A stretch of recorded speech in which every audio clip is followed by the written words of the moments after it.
Bonsoir à tous, c'est Roland pour une nouvelle analyse technique. Ce soir nous retrouvons la paire USD-CHF que nous traitons assez fréquemment, puisque mes scénarios pour l'instant se réalisent plutôt pas mal, mais il pourra y avoir du changement très prochainement, puisque on a eu une forte reprise haussière depuis 2 jours. Alors il y a beaucoup de mouvements depuis 2 jours.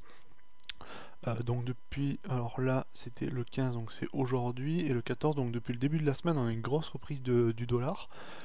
Sur le franc suisse, hein, je précise, parce que c'est pas vrai partout.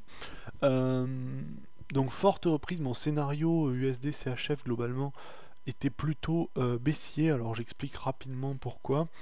Tout simplement, alors c'était une vue de fond, hein, généralement, hein, c'était pas. C'est pour ça que mon scénario n'est pas non plus totalement incohérent dans le cadre actuel, mais je restais baissier sur cet élément technique là.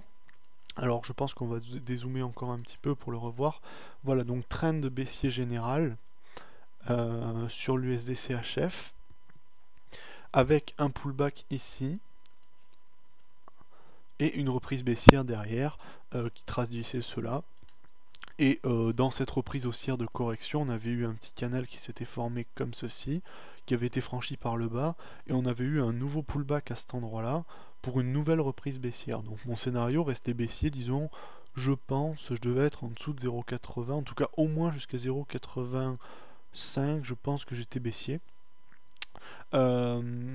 Cependant, il y a du changement. Alors j'avais déjà précisé qu'il y avait une autre figure possible, mais pas nécessaire, mais peut-être moins intéressante. Alors elle reste cependant, il faut faire attention encore parce que j'ai des doutes quant à mes scénarios actuels.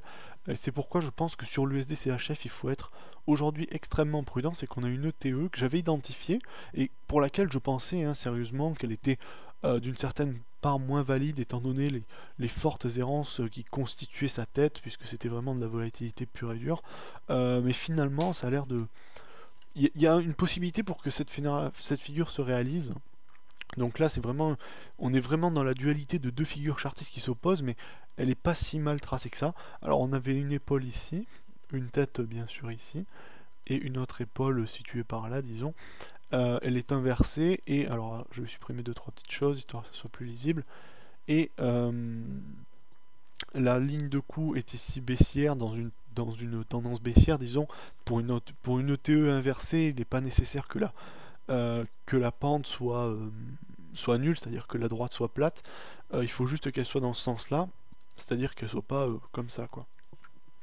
Soit le TE c'est soit comme ça en cas inversé. Et en cas pas inversé, c'est soit comme ça. Voilà. Enfin, petite précision technique. Et donc voilà, donc on a eu ce franchissement et finalement, donc moi je m'étais dit, on a eu le pullback ici.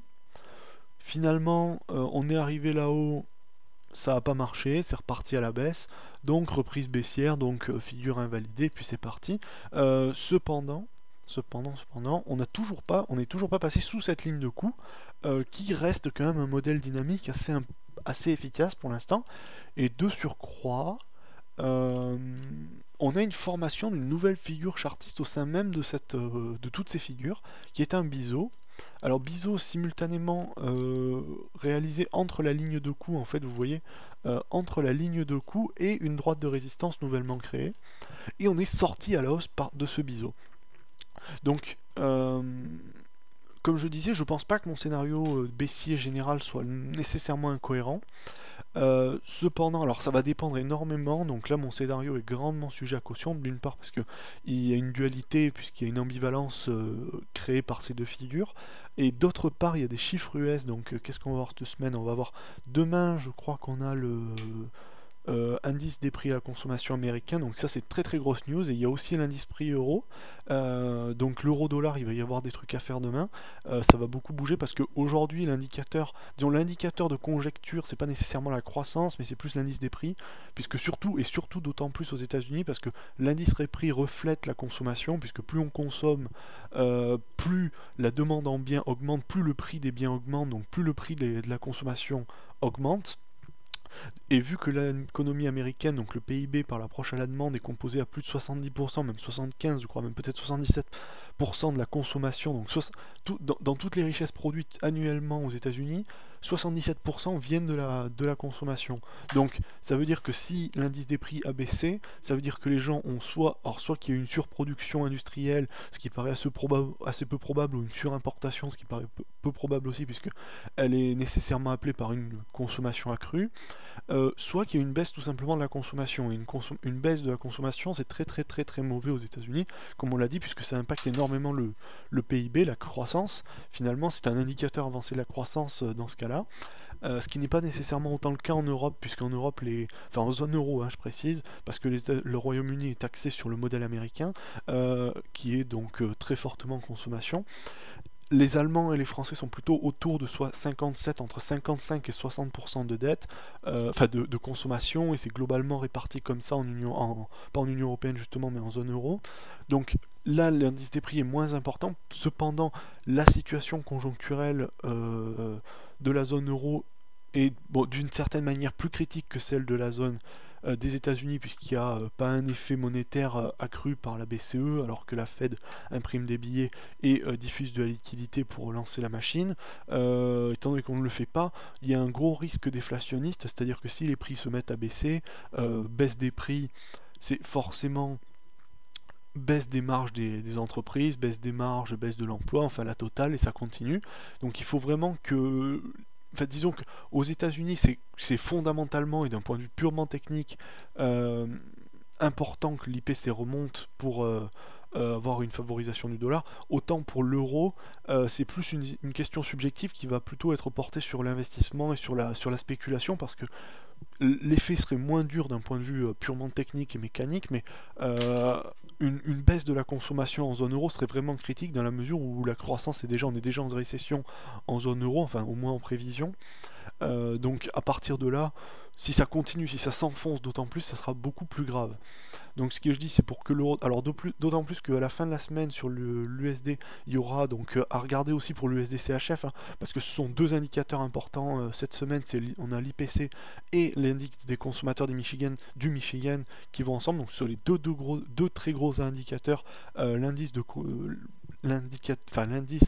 des consommateurs du Michigan, enfin je ne me rappelle plus si ça s'appelle comme ça, mais bon globalement le sentiment des consommateurs de Michigan, pardon, voilà.